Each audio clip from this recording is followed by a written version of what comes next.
Et puis bon, s'il venait à parler de sa culture et autres, de ses connaissances à lui, les gens du village disaient « Ah, mais ça c'est intéressant !» Toc, toc, toc, boum, boum. Et inversement, les gens du village, bon ben, hein, ah ben oui, mais ça m'intéresse, vous pourriez m'apprendre. Ouais, c'est ça. Donc il y avait l'échange. L'échange se faisait automatiquement parce que le voyageur était intéressé par certaines choses que les villageois savaient, et inversement, les villageois étaient intéressés par certaines connaissances de ce voyageur. Et les échanges se faisaient ainsi. On voit encore l'action de l'économie racialiste qui finalement, puisque pour te former, c'est soit l'État qui te forme, soit tu payes, quel que soit le métier, même si c'est un loisir que tu veux apprendre. Et donc finalement, ce caractère où les gens échangent moins, parce que ce qui est quelque part. Et là, on parle de la connaissance, on parle d'information, on parle de choses qui appartiennent à tout le monde. Voilà. C'est intéressant, donc, de ce point de vue. Ah oui. Comment encore l'économie racialiste finalement s'ingère dans nos réactions, nos actions, sans qu'on s'en rende compte. Voilà. Donc ça, c'était quelque chose de vraiment acquis. Et il n'y avait pas de différence entre les filles et les garçons. Si une fille voulait apprendre ce que faisait un garçon, ben, Bien sûr. elle apprenait, hein, ou inversement. Bon. Et comme tout le monde, s'il n'était pas très bon, le village se moquait gentiment de lui. Et s'il était bon, il le respectait. Voilà. Bon, et puis bon, s'il y en a un qui voulait pas travailler, bon, là, on lui bottait les fesses. Il avait un problème. Oh, il avait un grave problème. Oui, là, on lui bottait les fesses. Bah oui, il n'y a pas de repas, c'est ce que je veux dire quand je dis qu'il n'y a pas de repas gratuit dans l'univers. Ça ne veut pas dire qu'il faut travailler pour un salaire ni une économie légère, mais enfin, il faut quand même un peu se bouger le cul, ne serait-ce que pour aller te cueillir le putain de fruit. Oui. C'est pas toujours les autres qui te l'amènent, quoi. Ah oui, donc, bon, hein, moi je vais raconter une histoire qui m'a été racontée. Ouais. Hein. Je me rappelle cet homme qui m'en avait parlé.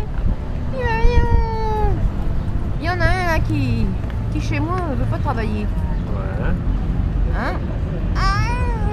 Et puis il trouvait que ça devait être à des personnes âgées de le faire. Alors lui, Le mec qui voulait pas travailler, il trouvait que c'était. oui, lui qui avait une vingtaine d'années, il trouvait que c'était à une personne qui avait 80 ans de le faire. Étrange. Hein. Bon. Je veux même pas savoir de quoi il parle, c'est juste étrange, quoi. Ah oui. Donc par conséquent, ah bon, tu attends que ce soit ton grand-père qui le fasse. Toi t'es pas capable, parce qu'il dit ça peut être ton grand-père. Même si c'est pas ton grand-père biologique, c'est ton. Comment tu attends que ce soit ton grand-père qui le fasse. Hein. Toi qui as 20 ans, il faut que tu veux pas.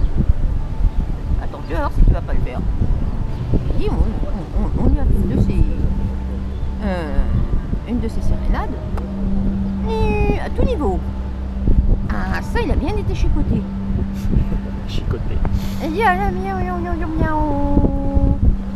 Je vais faire une petite pause parce que je voudrais me rouler une clope. Et là, il s'y est mis vite fait. Hein. Ah, ça, il m'a dit, cet homme, il dit, croyez-moi que la personne en question, le jeune en question, il a été obligé de s'y mettre. C'est tout. De Dieu. Alors que Marie-Thérèse, elle était on the floor tout à l'heure et toi tu veux pas aider ton grand-père qui est pas biologique mais qui est ton grand-père. J'aime beaucoup ce truc parce qu'avec toi on retrouve cette façon qu'ont les Africains de parler entre eux. Tu vois, quand je suis à Barbès, je parle avec une nana, si elle a à peu près mon âge, elle me dit cousin tout de suite. Si c'est une dame un peu plus âgée, je dis ma tante. Si c'est, tu vois, sinon je dis grand-père. Et c'est naturel, tout le monde se parle comme ça. Il n'y a pas de monsieur, madame. C'est tout de suite, on s'appréhende dans un cadre familial, quoi, filial, d'humain profond. Et les Français ont l'impression que c'est tellement pas eux, que c'est des Africains, etc. Alors que je retrouve avec toi cette façon de vivre les choses. C'est-à-dire que c'est pas ton grand-père biologique, mais c'est ton grand-père. Tu dois le respecter en tant que...